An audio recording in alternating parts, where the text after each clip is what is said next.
Muy bien, vamos a comenzar un estudio sobre la doctrina de los ángeles. ¿Alguien puede decir qué importancia tiene la doctrina de los ángeles cuando hay tantas cosas de doctrina fundamental que tienen o deben ser estudiadas? He pronunciado a propósito una palabra: fundamental. Todo lo que hay en la Biblia, desde el primero hasta el último versículo, es doctrina. ¿Por qué? Porque es palabra de Dios. Por tanto, todo es doctrina. Dentro de la Biblia, que todo es doctrina, no hay ninguna cosa más importante que otra, porque todo lo que Dios dice, no importa lo que sea, es importante. Aunque todo es importante, la doctrina se divide en dos grandes bloques: doctrina fundamental y doctrina general. La doctrina fundamental, el nombre lo dice, es la que establece un fundamento, de forma especial, el fundamento de vida eterna y de salvación. 9 doctrinas fundamentales son las que componen el cuerpo de doctrina fundamental. Entre ellas está la doctrina de los ángeles. ¿Por qué es doctrina fundamental la doctrina de los ángeles? ¿Qué importa si yo creo o no creo en los ángeles? Si creo que existen y que son espíritus o creo que son otra cosa. ¿Qué tiene que ver eso con mi salvación? Mensajeros de Dios. Está muy bien. Pero tenemos en la carta primera a Timoteo un himno de la iglesia primitiva que dice: grande es el misterio de la piedad. Dios fue manifestado en carne, visto de los ángeles. De manera que si los ángeles están dentro del misterio de piedad, su ministerio y su doctrina tiene que ver con salvación. Naturalmente, ¿quiénes son los que proclamaron la resurrección de Cristo? Los ángeles. ¿Quiénes fueron los que anunciaron el nacimiento de Cristo? Los ángeles. Así que ahí tenemos. Y luego, a lo largo de la doctrina general de la Iglesia y otras doctrinas, los ángeles tienen una incidencia notable. De manera que es una doctrina fundamental. Ahora, la doctrina de los ángeles tiene además otra importancia para ser estudiada, y es que las referencias a ángeles están a lo largo y ancho de toda la Biblia. Toda la Escritura, Antiguo y Nuevo Testamento, tienen referencia a los ángeles, de manera que tienen importancia por la cantidad de veces que aparece el nombre ángel o cualquiera de los derivados o de los componentes de los ángeles. Ahora, la realidad es que nosotros desconocemos mucho la doctrina de los ángeles, ¿verdad? Por eso tenemos tantos problemas con un ángel. ¿Sabéis con quién? Con Satanás. Satanás no viene a nosotros en forma aborrecible. No viene como algunos lo pintan, con rabo y cuernos. Eso es muy, muy feo, escaparíamos de él. Dice la Biblia que Satanás se disfraza, se viste como ángel de luz. Luego va a venir para tentar a los creyentes y hacernos caer desde la óptica de la luz. Si un ángel, un demonio, viene a una congregación de creyentes, esto no va a hablar él a la congregación de creyentes, pero viene y va a tentar a un creyente y le dice, por ejemplo, mira, esto, el crimen o el adulterio no tiene ninguna importancia. Automáticamente el creyente lo rechaza. Pero si dice, mira, si tú te vistes de esta forma, te peinas de esta y vives así, eres más santo que el otro. Nos ha presentado una panorámica de piedad aparente. Y cuando nosotros decimos, yo soy más santo que el otro, hemos caído ya en un pecado. ¿Dais cuenta cómo funciona?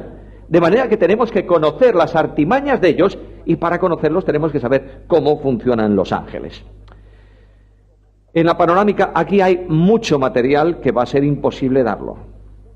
Están las notas para que las repaséis con cuidado. Y hay algunos conceptos a los que yo voy a dedicarle un poco de atención, porque a veces no se oyen, no se escuchan habitualmente en nuestro lenguaje de estudio bíblico.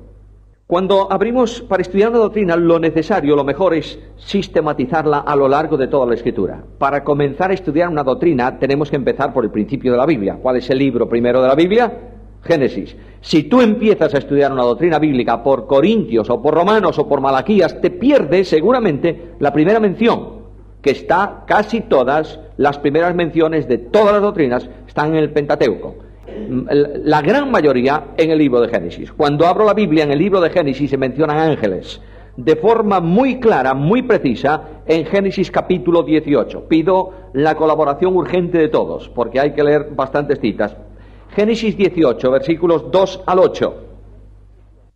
Bien, alzó los ojos, versículo 2, y vio a 3 varones. Como uno de ellos, dice el versículo primero, se apareció Jehová. Luego, los otros 2, según el capítulo 19 y versículo primero, eran ángeles.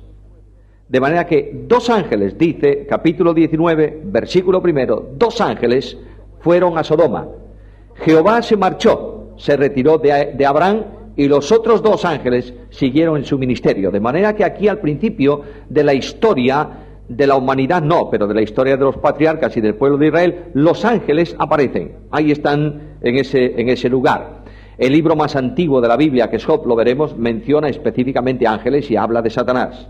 Ahora, los ángeles están en el sueño de Jacob. Jacob, por ejemplo, cuando huye de su hermano y va escapando de la situación que había creado por su mentira, se encuentra en el campo, duerme en el campo y sueña con que hay una escalera en la cual los ángeles bajan y suben. Y él se da cuenta de que si los ángeles bajan y suben, el lugar a donde ellos descienden, de donde ellos proceden, es la presencia de Dios. Por eso llama Betel, casa de Dios, aquel lugar. Jacob, cuando viene al encuentro con Esaú, Génesis 32, tiene una lucha con un ángel. Es probable, dejémoslo para más adelante, es probable que ese sea el ángel de Jehová. El ángel de Jehová no es un ángel, es Dios manifestado en forma visible como un varón, la segunda persona de la deidad, en el Antiguo Testamento. También lo estudiaremos. Pero lo que estoy procurando es dar una panorámica de referencias a los ángeles. ¿En el Pentateuco hay referencia a los ángeles? Sí. Pasamos a los libros históricos y la palabra ángel aparece especialmente en el libro de Josué y en el libro de los jueces, aparece muchas veces la mención ángel de Jehová. Dejémoslo ahí por ahora, porque eso es casi siempre o siempre es una teofanía, es decir, una manifestación visible de Dios en forma corporal como hombre. Pero en esos libros históricos se afirma, por ejemplo, caracteres morales de los ángeles. Primer libro de Samuel, capítulo 29, versículo 9. Tú eres bueno como un ángel. Luego se le reconoce que moralmente hay ángeles que son buenos. También segundo de Samuel, 19, 17. Bueno, ahí está, no es la referencia que estoy buscando, pero ahí tenéis una referencia a la justicia. Por tanto, como tú eres justo, haz lo que te parezca, los ángeles de Dios son justos. Ahí estamos en el Antiguo Testamento. Hay una progresión. Primeramente en Génesis, en el Pentateuco, se habla de ángeles en el sentido de seres visibles que actúan, etcétera, etcétera. Aquí a lo largo de los libros históricos vamos descubriendo carácter moral de los ángeles. Son buenos, son justos y están colocados al servicio de Dios para ejercer lo que el Señor le manda en ministerio, en comisión de servicio. En los libros históricos se mencionan ya órdenes de ángeles. Hasta ahora hemos visto ángel de Dios, la palabra. Pero, por ejemplo, en primer libro de Samuel, capítulo 4 y versículo 4, ahí ya se menciona un nombre específico, querubines. Veremos que eso es uno de los órdenes de los ángeles. Dejamos los libros históricos. ¿Hemos visto que en Pentateuco hay ángeles? Sí. ¿Libros históricos hay ángeles? Hay. Libros poéticos. Los libros poéticos contienen una alta teología. Mirad, una de nuestras desgracias es que los libros poéticos se utilizan para el predicador desprevenido. Tenemos culto de oración y resulta que el hermano no puede venir porque tiene un problema o tiene un atasco de tráfico y llama al primero que encuentra y dice, pero si no tengo nada preparado, un salmo, como si los salmos fuesen una cosa sin importancia. Los salmos tienen un tremendo contenido teológico, tremendo, tanto profético como espiritual, y hay salmos que se refieren específicamente a la acción del Mesías y a la vida del Mesías, los salmos mesiánicos. Luego tienen mucha importancia los salmos. En los libros proféticos la expresión ángel y los ángeles aparecen multitud de veces. Adórenle los ángeles de Dios. Los hombres alaban al Creador, alábenle los santos ángeles. Y en el libro poético más antiguo de la Biblia, que es con toda seguridad el primer libro que se escribió de la Escritura, es el libro de Job. En los capítulos 1 y 2 aparecen los ángeles. Y aparecen los ángeles bajo la soberanía de Dios. Es decir, el soberano Dios, creador de los ángeles, llama a los ángeles a orden. Dice, vengan acá e informen qué están haciendo. Claro, una pregunta. ¿Necesita Dios ser informado de lo que hacen los ángeles? Entonces, ¿por qué los llama? A ver, ahí tenemos un problema, ¿no? Dios dice a los ángeles, venid. Y entre los que llama está también Satanás. Satanás viene también. Y el Señor le dice a Satanás, ¿qué estás haciendo tú? ¿Qué te ocupas? ¿Y él qué le contesta? De rodear la tierra y andar por ella. Satanás es el satélite artificial de la tierra. Lo que dice Satanás es algo muy importante, lo veremos. Estoy viendo en la tierra y he descubierto a alguien a quien le estoy dando vueltas. No está dando vueltas a la tierra, está dando vueltas a uno. ¿Quién es ese uno? Job. ¿Qué dice Pedro? Satanás anda al re. Bueno, estaba haciendo lo mismo. Estaba viendo por dónde puedo entrarle a este. Y claro está, trajo un pequeño problema al pobre de Job, o al bueno de Job. Problema que Dios va a transformar en tremenda bendición. Pero ahí están los ángeles. Los ángeles querubines también se mencionan en los libros poéticos. Y dejamos los libros poéticos y vamos a los libros proféticos. Y hay una referencia enorme a los ángeles en los libros proféticos. Se me ocurre citaros un texto muy conocido de todos, que es Isaías capítulo, ¿dónde se habla del santo? Capítulo 6. Dice que Isaías vio, ¿qué vio? ¿Querubines o serafines? Serafines. ¿Y qué hacían esos serafines? Estaban proclamando, ¿qué cosa? La santidad de Dios. Y decían el uno al otro, santo, santo, santo. Mirad, Pentateuco, ángeles en general. Libros históricos, ángeles, ángel de Jehová, querubines. También en el Pentateuco están querubines en Génesis. Luego, libros proféticos, ángeles, querubines, serafines. Va habiendo, apareciendo una progresión de revelación en cuanto a ángeles. Los libros proféticos nos dicen lo que ocurrió, por ejemplo, en el caso de Jacob. Nos dicen cómo luchó Jacob con el ángel, porque el Pentateuco lo que nos dice es que simplemente hubo una pelea, una guerra nocturna entre Jacob y un ser que le aparece que es un ángel, de manera que Jacob empujaba para un lado y el ángel estaba quieto sujetando a Jacob. Y claro, llegó la mañana y el ángel dijo, este tipo no aprende. Es un tío duro de cabeza. Y no es su fuerza la que puede darle éxito. Para que tenga éxito en lo que viene, lo que tiene que perder es su fuerza personal. Y este ángel, que es Dios mismo, toca el muslo de Jacob, se descoyunta y ya no tiene fuerza para enfrentarse con su hermano. Y dice Oseas en el capítulo 12 y en el versículo 4 que luchó con el ángel, allí lloró. Sabéis que la victoria está en las lágrimas. ¿Quién tiene en la Biblia una promesa para el que se queja? ¿Alguien? Bienaventurados los que se quejan. No existe bienaventuranza para el que se queja. No hay promesa para el quejoso. Hay promesa para el que llora. Es hora de llorar. ¿Lo creéis? ¿Vosotros creéis que la panorámica bíblica, eclesial, presencial, vivencial de las iglesias no es motivo para que lloremos? No hace falta verter lágrimas físicas. Un corazón que se rompe en la presencia del Señor. Bueno, aquí hay ya toda una panorámica de ángeles en el Antiguo Testamento. Y ahora decimos, bueno, en el Antiguo Testamento la gente era muy dada a ver figuras y visiones y cosas de Dios. ¿Y qué pasa en el Nuevo? Profusión tremenda de ángeles en el Nuevo Testamento. En los 4 evangelios aparecen multitud de veces ángeles, pero no solamente ya ángeles en servicio de Dios, ángeles buenos, sino que aparece una enorme cantidad de referencias a ángeles caídos, a los demonios. Muchas veces enfermos que están retenidos por Satanás, personas que están encadenadas por Satanás y tienen que ser expulsados esos demonios por Cristo, el ejemplo del endemoniado de Gadara, y cosas parecidas que aparecen a lo largo del Nuevo Testamento. Ahora, lo más importante es que cuando Dios va a enviar a su Hijo al mundo y va a comenzar el proceso de la encarnación del Verbo de Dios, ¿a quién envía el Señor para dialogar con la madre natural de Jesús como hombre aquí en la tierra, la Virgen María? ¿A un ángel? Envió al ángel, se llama Gabriel, a que le dijese a aquella mujer que Dios selecciona, le dijese qué cosa iba a pasar. Y aquel ángel que se presenta delante de ella como un varón, le produce a esta mujer una cierta zozobra natural de ver a un hombre en su propia habitación dialogando con ella. Tenía muy serios problemas la Virgen en una situación semejante, porque toda persona que fuese infiel a su prometido durante el tiempo de desposorios tenía que ser, ¿qué? Apedreada. Luego no era muy fácil aquel diálogo. A veces decimos que María... No.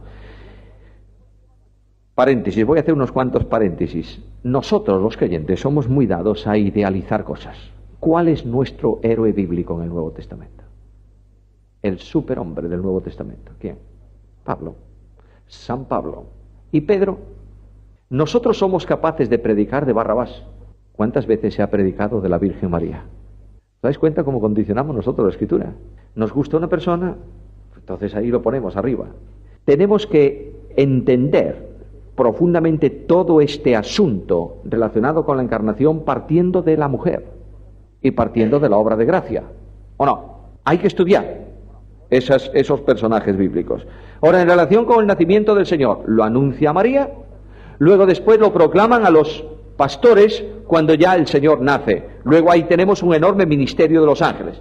El Evangelio de Marcos además dice que los ángeles, después del bautismo del Señor, después de las tentaciones del Señor, cuando ya terminan, cuando ya concluyen, dice el evangelista Marcos que los ángeles vinieron y le servían, estaban sirviendo al Señor. El Evangelio de Juan habla de cosas muy interesantes de los ángeles. Voy a poneros un versículo un poco problemático. Capítulo 5 de Juan, versículo 4. Bueno, quiero deciros, primero, nuestra traducción bíblica Reina Valera es excelente. Nadie ande diciendo tonterías desde el púlpito que nuestra Biblia es una Biblia que está muy mal traducida. No, esas son bobadas. Reina Valera utilizó los manuscritos que tenía y sabía mucho más griego que cualquiera de los que le desprestigian hoy. Ojo con esto. Lo que sí es cierto es que a lo largo del tiempo aparecen nuevos manuscritos, ¿verdad? Y en los manuscritos más seguros, porque han seguido una línea más vinculada con ciertos códices iniciales, en los manuscritos más seguros falta íntegramente el versículo 4 y la mitad del versículo 3. Eso de que el ángel venía y revolvía el agua no está en los primeros manuscritos, y probablemente haya sido una introducción de un copista para aclarar la parte segunda del versículo 7. ¿Qué dice ahí? El versículo 7. Leamos todo el versículo 7. De manera que ¿quién agita el agua? Un ángel. Y le ponemos que un ángel venía y agitaba el agua. Lo más probable del asunto es que ahí hubiese un manantial que salía de vez en cuando, y el primero que entraba era sanado. Ahora, el manantial puede sanar a una persona. Ahí hay fe, hay obra de Dios, todo un contexto tremendo. ¿Tú quieres que sea un ángel? No me importa. No es doctrina fundamental, pero quiero decir que no hagas mucha fuerza en ese versículo, porque es un versículo que tiene un cierto condicionante. Con todo, una larga serie de manuscritos, entre ellos los que utilizó Reina Valera, lo tienen. Muy bien. ¿Va alguien al infierno si cree que es un ángel o no? Bueno, dejémoslo entonces ahí. Solamente digo esto para que lo sepáis. Ahora, cuando Cristo habla en su ministerio y enseñanza, habla muchísimo, pero muchísimo acerca de los ángeles. Todo el sermón escatológico de Cristo tiene que ver con ángeles. De manera que mandará a los ángeles, recogerán a los escogidos, vendrá el tiempo de la siega, el fin del mundo. Todo está rodeado de ángeles. Y además se habla de ángeles en un servicio muy específico en relación con la muerte de los fieles. De manera que en Lucas 16, en la parábola del rico y Lázaro, ¿quién llevó a Lázaro al seno de Abraham? ¿Quién fue el transporte de Lázaro? Los ángeles. No tomemos una parábola para crear una doctrina, pero ahí está una enseñanza relativa o relacionada con los ángeles. En Hechos de los Apóstoles hay ángeles, muchísimo. Pedro tiene un poco de hambre un día. Le estaban tardando en hacer la comida a Pedro, y como Pedro no podía aguantar más, tuvo un éxtasis, vio un lienzo que descendía del cielo. ¿Y qué? ¿Hay ángeles en el lienzo o hay animales? Pregunta de reflexión, yo no la voy a contestar. Simplemente no os fiéis exactamente de todo cuanto se os dice, analizadlo. Hay en cambio ángeles hablando con Felipe, hay ángeles abriendo las puertas de la prisión, ¿a quién? A Pedro. Por tanto, en Hechos de los Apóstoles hay una enorme relación de ángeles, detalles de ángeles y trabajo de ángeles. Muy bien, libros históricos del Antiguo, del Nuevo Testamento, profecía del Antiguo, del Nuevo Testamento. ¿Qué pasa con las epístolas? ¿Pablo habla de ángeles en las epístolas? Sí, por supuesto. En todos sus escritos, prácticamente en todos. Por ejemplo, en Romanos habla de ángeles, Romanos 8:38. En ese versículo Pablo habla de dos tipos de ángeles. Habla de ángeles y habla de principados, que tienen que ver con ángeles. Luego viene la correspondencia corintia, las cartas a los corintios, y el testimonio apostólico, dice Pablo, que está siendo contemplado por los ángeles. Primera carta a Corintios, capítulo 4, versículo 9. De manera que los ángeles están viendo a esos pobres apóstoles que están siendo golpeados y que es un espectáculo lo que está pasando con ellos. Los ángeles lo están viendo. Dice en la carta segunda a los Corintios, en el capítulo 11, que Satanás se presenta como ángel de luz. En la carta a los Gálatas se menciona a los ángeles, sí, por ejemplo, en capítulo 1, versículo 8. Venga, demos vuelta rápido a los hojas de la Biblia y leamos. En la carta a los Colosenses, ¿Pablo habla de ángeles? Habla en el capítulo 2 sobre los que le están rindiendo culto a los ángeles, 2:18. En las cartas a Tesalonicenses, ¿habla de ángeles Pablo? A ver, miremos en 2 Tesalonicenses, capítulo 1, versículo 7. De manera que la manifestación del Señor desde el cielo vendrá rodeada ¿de qué? De ángeles poderosos. ¿Por qué dice ángeles poderosos? Hacemos un paréntesis ahí. ¿Dónde se va a producir el encuentro entre Cristo y la Iglesia? ¿En dónde? ¿En qué lugar? En el aire. ¿Y qué hay en el aire hoy? Claro, el cuartel general de Satanás. Luego, frente a los enemigos, todo es un simbolismo. Dios no necesita protección frente a los demonios. Pero todo es un simbolismo. En el cuartel general de las huestes que no tienen interés en la salvación y que se oponen a Cristo, se produce el encuentro entre Cristo y la Iglesia, y los demonios, digamos así, no pueden hacer nada, no tienen poder para eso, pero no tienen que hacer nada porque rodeando al Señor, ¿quiénes vienen? Ángeles, ¿qué? Poderosos. Tomad nota de eso, porque veréis que los ángeles no tienen todos el mismo poder.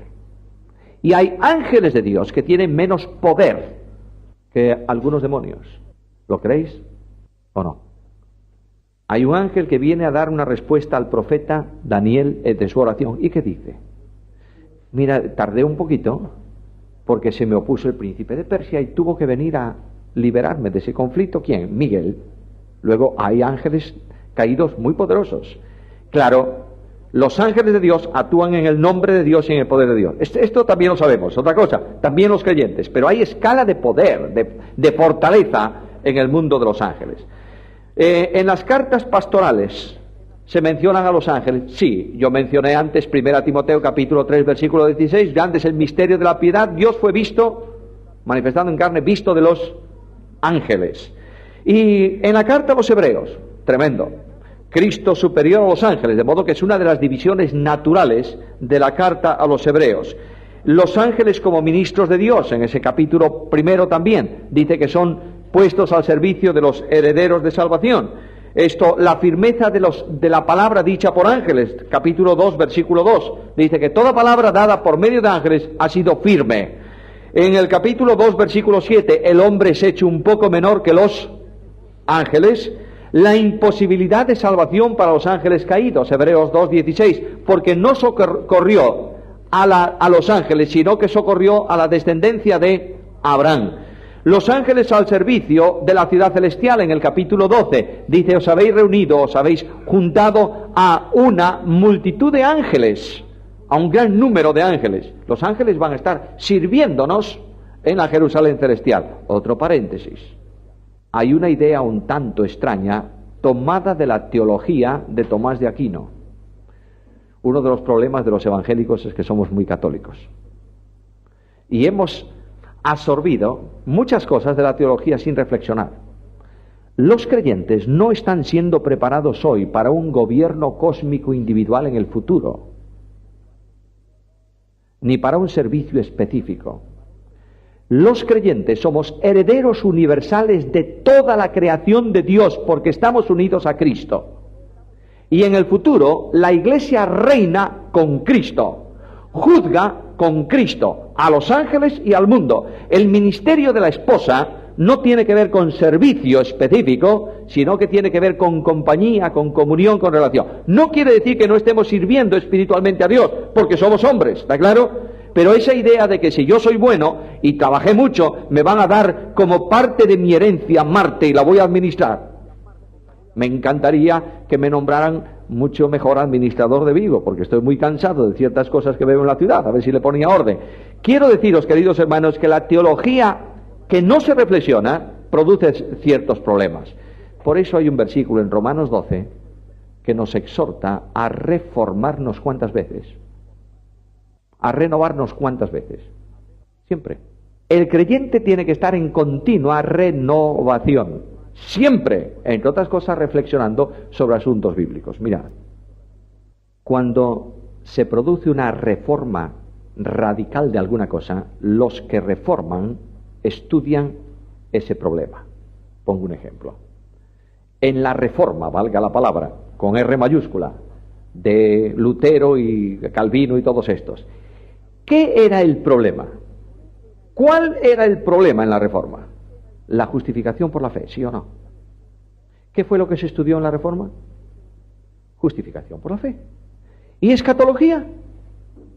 No. ¿Había algún problema? ¿Había urgencia en estudiar escatología? No. De manera que tan amilenarista fue Calvino como era la Iglesia Católica en general desde prácticamente Agustín de Hipona para acá. No lo estudiaron. ¿Por qué? Porque ¿qué era lo urgente? Eso. Pasan muchos años y viene el movimiento de los hermanos. ¿Qué estudian? ¿Qué dos cosas estudió el movimiento de los hermanos especialmente? Gobierno de iglesia y profecía bíblica, escatología. ¿Cuándo se produjo eso? ¿Hace cuántos años? Prácticamente 200 años, ¿verdad? ¿Hay cosas que hay que estudiar de nuevo o no? ¿Que no se estudiaron por qué? Porque no eran urgentes. La urgencia era esa. Ya, vamos a atender lo urgente. Pero hoy tenemos un entorno social y una necesidad tremenda de volver a la Biblia para estudiar temas que no estudiaron ellos, que lo dieron por hechos. Porque como no había tiempo, la línea que seguía, la tradición eclesial se mantiene. Es necesario que hoy en día las asambleas de hermanos se sienten para reflexionar sobre algunos temas que se dan por hechos, pero que no tienen la base bíblica, el contenido bíblico necesario para el día de hoy. ¿Comprendéis lo que estoy diciendo? De manera que tenemos que ir a la Escritura para estudiar todos estos asuntos. En las epístolas de Pedro, volvemos a nuestros ángeles, dejémoslo ahí. Las epístolas de Pedro, los ángeles son seres inteligentes, capítulo 1, versículo 12, sujetos a Cristo, capítulo 3, versículo 32. Hay ángeles que van a ser condenados porque están caídos y abandonaron su dignidad personal, segunda carta, capítulo 2, versículo 4. Hay ángeles que no se atrevieron a pronunciar maldición. A ver, busquemos ese versículo. Segunda carta de Pedro, capítulo 2 y versículo 11. ¿Qué dice? Bueno, de modo que delante del Señor, juicio de maldición no quiere decir simplemente maldito eres. Significa decir algo en contra de la persona que tienes delante. Eso es maledicencia. ¿Qué es maldecir? Decir mal. Mientras que los ángeles no se atreven a decir nada malo referente a un demonio, nosotros decimos cosas muy malas de nuestros hermanos.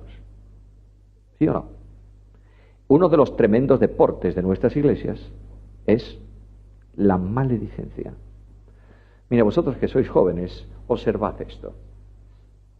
Cuando se conversa con una persona, tú llegas a una casa de un hermano a quien no conoces, probablemente antes de 2 horas de conversación te esté contando algún problema de alguien. ¿Sí o no? Santiago dice, hermanos, no murmuréis los unos de los otros. Y vamos a ver a los ángeles y decimos, hombre, ¿qué lección tengo que aprender yo aquí? Resulta que ellos, que son perfectos en santidad, no se atreven a... Los ángeles. La epístola de Judas, la situación de los ángeles que no guardaron su dignidad, eso va a venirnos muy bien cuando veamos los capítulos 6 en adelante del libro de Génesis. Ahora, en Apocalipsis hay referencia a los ángeles. Bueno, es el gran libro de ángeles. De manera que desde los ángeles en la iglesia, que eso también tiene su problemática, hay que tener muchas reservas interpretativas del pasaje, hasta los grandes ángeles actuando en los juicios de Dios, los demonios encadenados en el Éufrates, que como tienen un espíritu... No, y ahí me sorprende 14:6 de Apocalipsis, que se le encomiende a un ángel una proclamación de evangelio y además sea un evangelio eterno. ¿Desde cuándo es eterno el evangelio? ¿Por qué? ¿Qué es una cosa eterna? Una cosa atemporal, no tiene tiempo. ¿Cuándo? El evangelio se empezó a predicar, ¿cuándo? La Biblia recoge el primer sermón evangelístico en Génesis capítulo 3, ¿no es esto?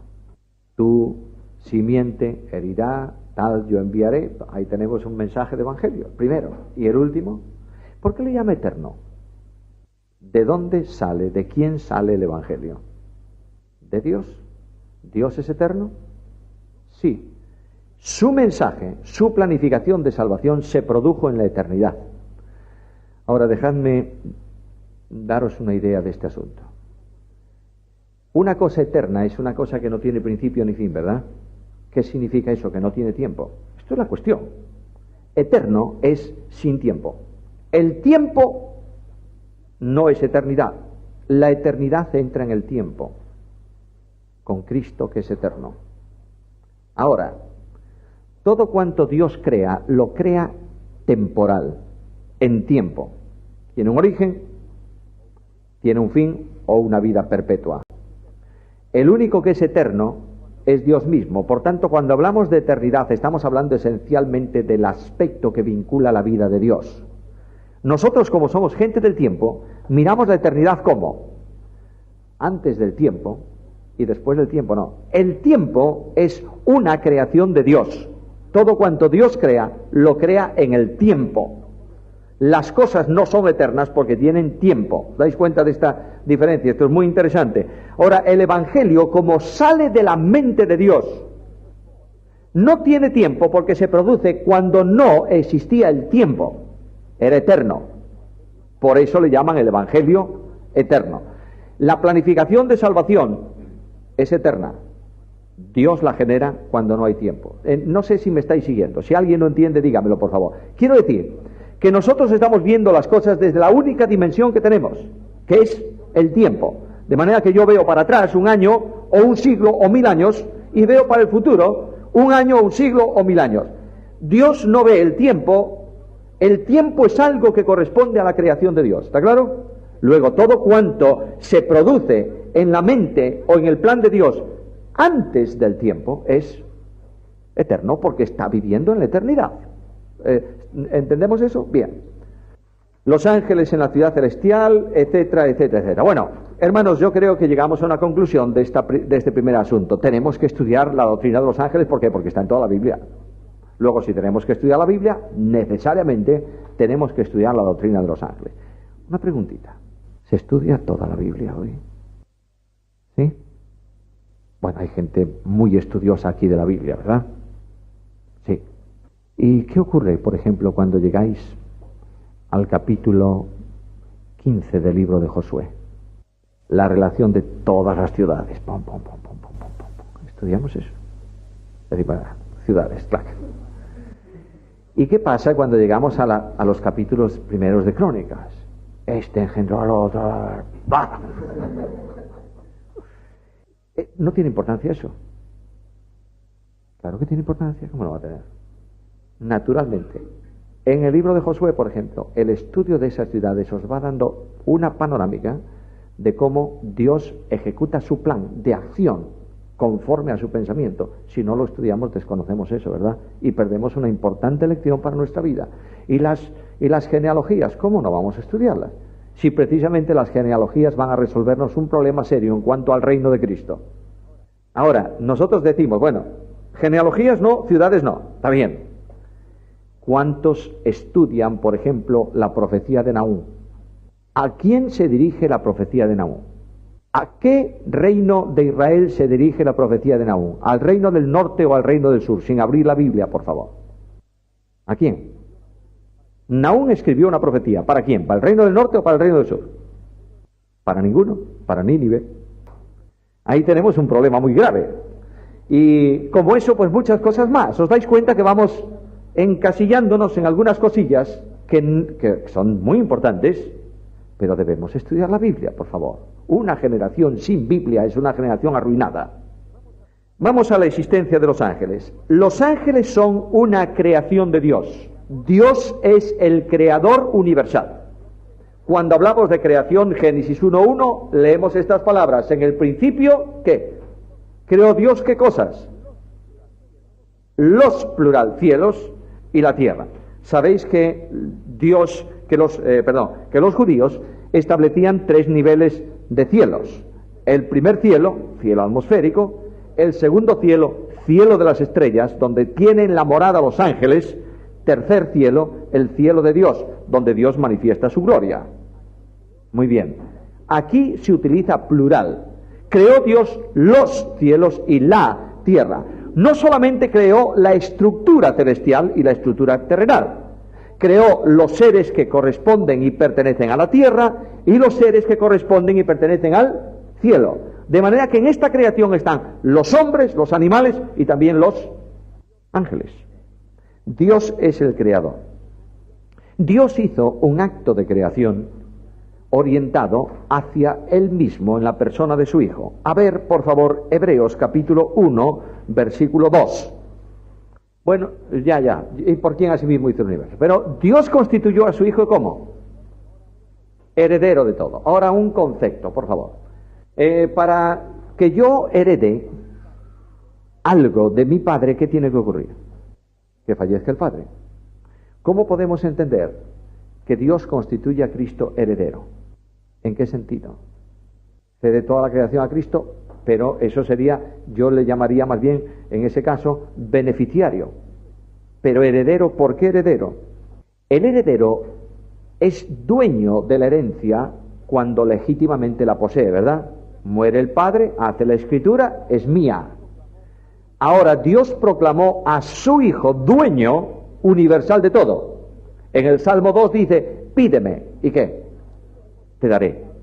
Aquí tenemos la herencia de Dios para Cristo, en Cristo, no como parte de algo que se adquiere por la muerte del dueño, sino por comunicación absoluta del dueño en esas posesiones, digamos así. Dios creó todo para su Hijo, y el dominio de la tierra, el dominio del Hijo alcanza no solo a la tierra, sino a toda la creación. Ahora, dice a continuación el texto que tú nos leías, ¿por quién asimismo hizo qué? El universo. Luego, el autor, el creador, ¿quién es? A ver, pregunta complicada. ¿Quién es el creador? ¿El Padre, el Hijo o el Espíritu? Naturalmente. El Padre que proyecta, digamos así, que planifica, y dice que la creación toda se viene a la existencia por medio del Hijo. El Hijo, por tanto, es el autor, ejecutor de todo el proyecto de Dios. Ahora dice, cuando leemos, si leyésemos ese texto, por quién asimismo hizo el universo, en el griego leeríamos, por quién hizo los siglos. ¿Qué tiene que ver siglos con universo? Uno depende del otro. Concepto de eternidad, concepto de siglos. La creación es una sucesión de edades. Dios dice que creó primeramente, sea la luz, luego la tierra, organiza la tierra, luego la hierba, luego va surgiendo, las cosas van surgiendo en el tiempo, en las edades. De manera que a lo largo de siglos Dios crea. Y todo lo que crea está relacionado con el tiempo. Por eso antes expliqué un poquito esto de temporalidad y eternidad. De ahí que el escritor a los Hebreos dice que todo lo hizo por el Hijo, por quien asimismo hizo los siglos. Pero como se está refiriendo al todo, está diciéndonos que estas cosas surgieron a lo largo del tiempo que duró la creación de Dios. ¿Comprendéis ahora el texto? Por eso dice edades, dice siglos ahí. Por medio del Hijo. Ahora, el Hijo no simplemente es un elemento de mediación, es decir, Dios coge a su Hijo y dice, tú eres el instrumento. Esto le daría pie ¿a quién? A los que niegan la deidad de Cristo se llaman especialmente testigos de Jehová. Dice, creó al Hijo y ahora por medio del Hijo crea las cosas. No, señor. No es que haya creado por medio simplemente como elemento mediador, sino que la capacidad creadora de Dios se realiza por medio de Cristo. El Padre planifica. ¿Quién es el que dice sea? ¿El Verbo quién es? A ver, despertad. Esto es complicado. Que la sangre empiece a correr rápido por el cerebro. Vamos a ver. ¿Dios es el creador? Sí. ¿El ser divino es el creador universal? Sí. El ser divino está integrado, valga la expresión, se manifiesta en tres personas: Padre, Hijo y Espíritu. Las tres personas actúan en la creación, de manera que el Padre planifica, digamos así, es la idea, genera la idea. ¿Quién expresa la idea? El Verbo, el Hijo. ¿Y quién comunica el poder? El Espíritu.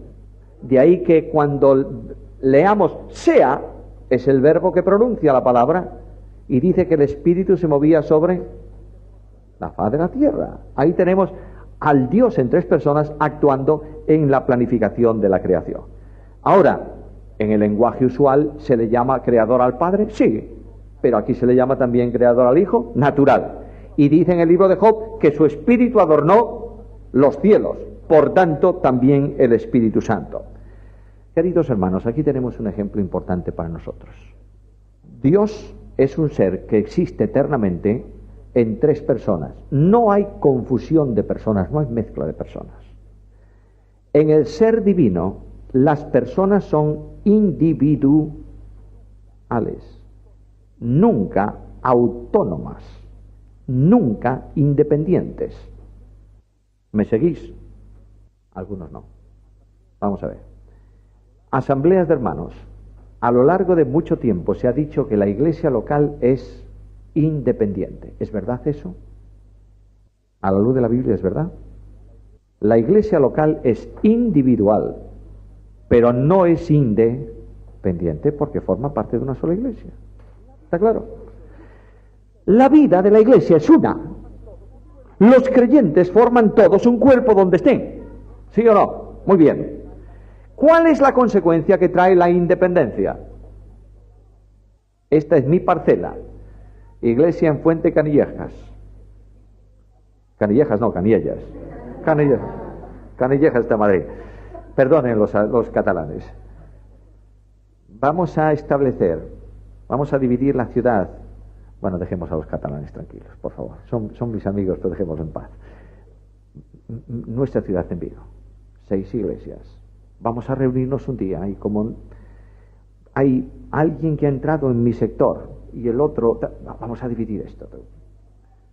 Calle Gran Vía más calle Urtaiz más calle tal, esto es área metropolitana, pertenece a la iglesia tal. Sector norte, tal, estas calles. Ojo, no se te ocurra pasar la frontera. Qué tragedia. La iglesia es una.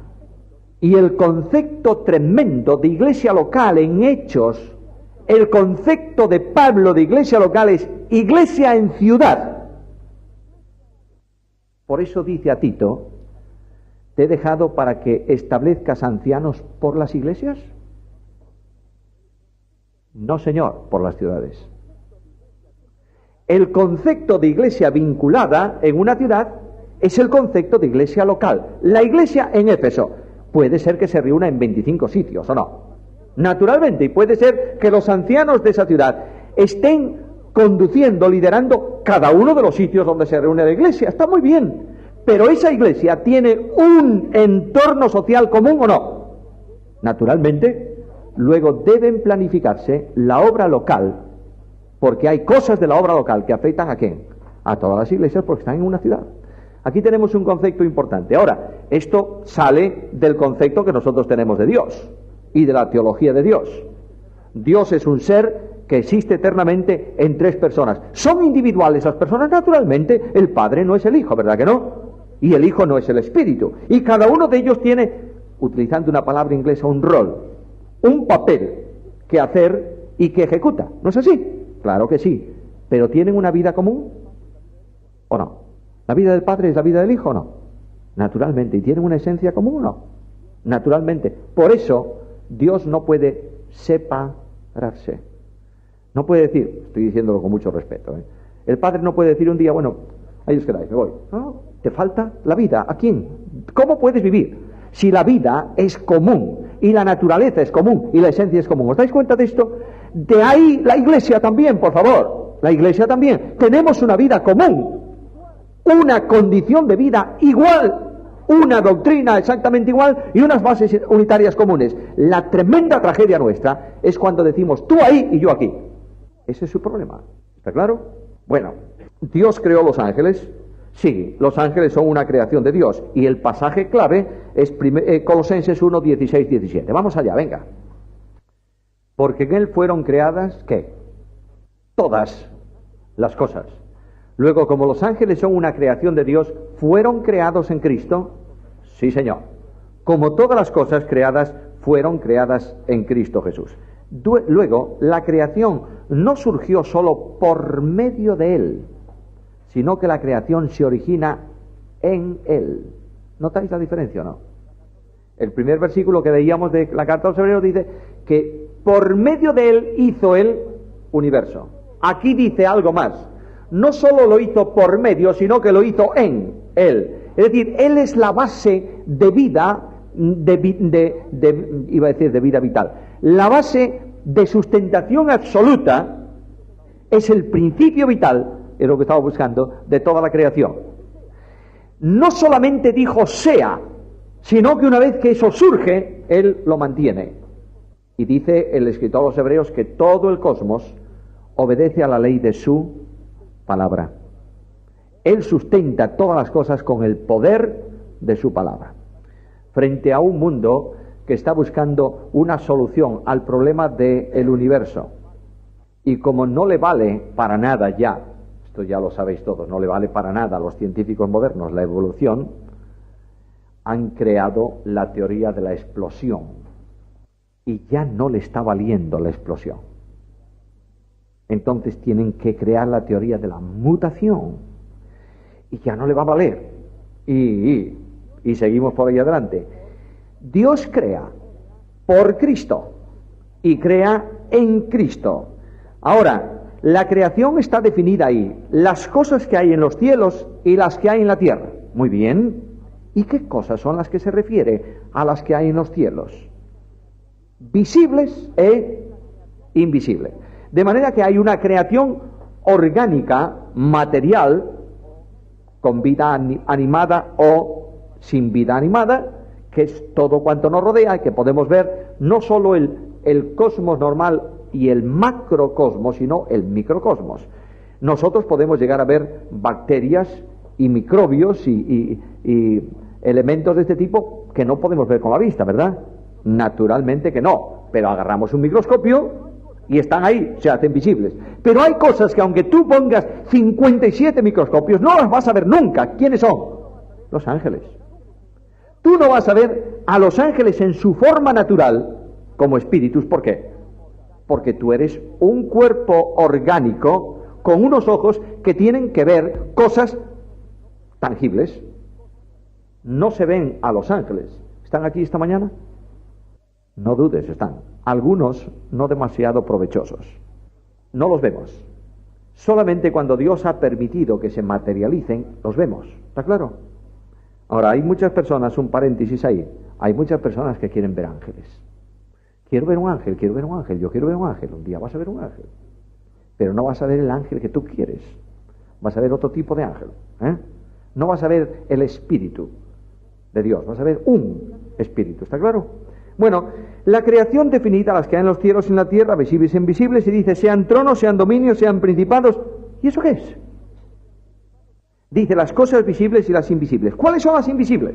Las cosas visibles son las que hay, las que están en los cielos y en la tierra, que nosotros vemos, y las invisibles, dice, las invisibles son tronos, dominios, principados, potestades. Quiere referirse ahí no a grupos de ángeles, sino a trabajos específicos de ángeles. Ya lo veremos también. Por tanto, está hablando de ángeles en general. Y dice algo más, que todo fue creado por medio de Él, en Él y para Él. Luego, el final, el proyecto final de la creación de Dios tiene que ver con el Creador. Las cosas fueron creadas, quedaron creadas y tienen un destino final. La riqueza de Dios para su Hijo unigénito, Jesucristo. Ahora, ¿te das cuenta que como nosotros estamos en Cristo, Pablo qué dice? Todo es vuestro. Todo una parte. Todo. Absolutamente, totalmente todo es nuestro. Porque nunca podremos dejar de ser una unidad con Cristo. En esta dispensación los creyentes somos un cuerpo en Cristo, vinculados con el heredero. La herencia es nuestra, ¿por qué? Porque estamos en Él, que es la gran posición de los creyentes. Ahora, ¿cuándo fueron creados los ángeles? A ver, Job, 5 minutos, que es lo que nos faltan. Rápido, Job 38, 6 y 7. Por favor, rápido. Muy bien. Ahí está diciendo que cuando Dios comenzó la creación del mundo, poniendo las bases de esta creación, ¿quiénes estallaron de gozo? Los hijos de Dios. Hijos de Dios en todo el Antiguo Testamento siempre se refiere a ángeles. Hijos de Dios en el Nuevo Testamento siempre se refiere a ¿quién? A creyentes. Es la gran inversión de la cruz. De manera que en el momento en que Dios comenzó a traer a la existencia las cosas físicas, los ángeles estaban. Probablemente, no tengo un versículo que lo afirme contundentemente, pero probablemente los ángeles fue la primera creación de Dios. Ahora, los ángeles nacieron por soberanía, por decisión, no por consenso. Qué extraña palabra. Cuando Dios creó al hombre, ¿lo hizo por consenso o no? ¿Cómo dice Génesis? Hagamos. ¿Por qué? A ver, hermanos queridos, y no vamos a hacer tantas derivaciones si no terminamos con los ángeles. Bueno, no vamos a acabar con ellos, vamos a repasar la doctrina. Hermanos, ¿por qué motivo Dios dice hagamos al y para los otros dice sea? La imagen y semejanza de Dios no corresponde solamente al Padre o al Hijo o al Espíritu. Es la imagen de Dios, ¿no es esto? Por tanto, las tres personas divinas comunican parte de los atributos comunicables de Dios al hombre. Bueno, el año que viene vamos a estudiar doctrina de Dios, porque os veo como náufragos perdidos en una balsa, parecéis marroquíes cruzando el estrecho. Dios tiene perfecciones que se llaman atributos, está claro, ¿verdad? Esos atributos se dividen de muchísimas formas. Los teólogos hacen unas divisiones dificilísimas. Con que nos acordemos de dos llegan: comunicables, incomunicables. Los atributos incomunicables tienen que ver con la esencia y los atributos comunicables tienen que ver con la naturaleza. Luego Dios va a comunicar al hombre una imagen suya y una semejanza suya. Quiere decir que le va a dar la capacidad de ser moral y le va a dar la capacidad de gobernar. Por tanto, le va a comunicar en su soplo de vida perfecciones que están infinitamente en Dios y que están limitadas en el hombre. Por ejemplo, Dios le va a dar al hombre la capacidad de decisión. Sí, eso tiene que ver con su naturaleza, claro. ¿Le va a dar la capacidad de amar?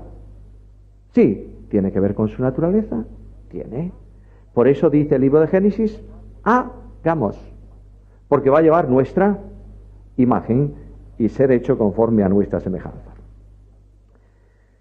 Ahora, hay muchas cuestiones en cuanto a creación, pero las podéis leer por ahí, si queréis, las notas en la página 30, que son bastante engorrosas. Vamos a ir al modo de la creación de los ángeles. Salmo 148, versículo 2.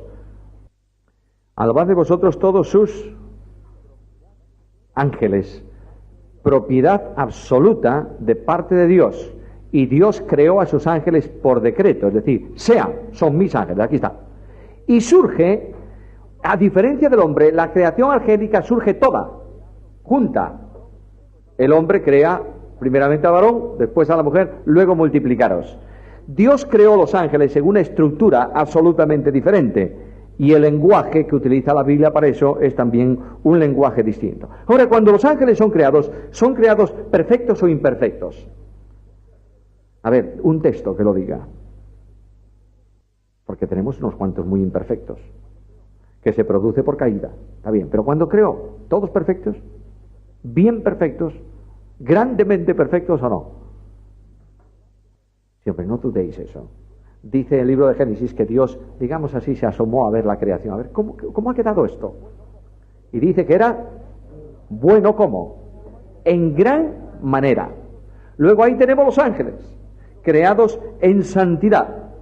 Los ángeles, dice Judas, fueron creados santos y a los ángeles que no han caído le llaman los ángeles santos de Dios, muchas veces a lo largo de la Biblia. Estos ángeles santos de Dios son tan perfectamente santos que pueden en ministerio acceder a la misma presencia de Dios en razón de su santidad. Dios se relaciona, sin menoscabo de sus perfecciones, con los santos, los que son santos. Es decir, absolutamente apartados del mal. Muy bien, en el Salmo 24 nos dice que el único que puede morar en el monte de Dios es el limpio de manos y puro de corazón. Ahora, los ángeles vienen a la presencia de Dios, algunos, los caídos no. Y cuando Satanás cayó, fue desposeído inmediatamente de su ministerio celestial, porque había dejado de ser santo. Había caído. Ahora, la condición original de los ángeles vamos a dejarla ahí para la próxima hora.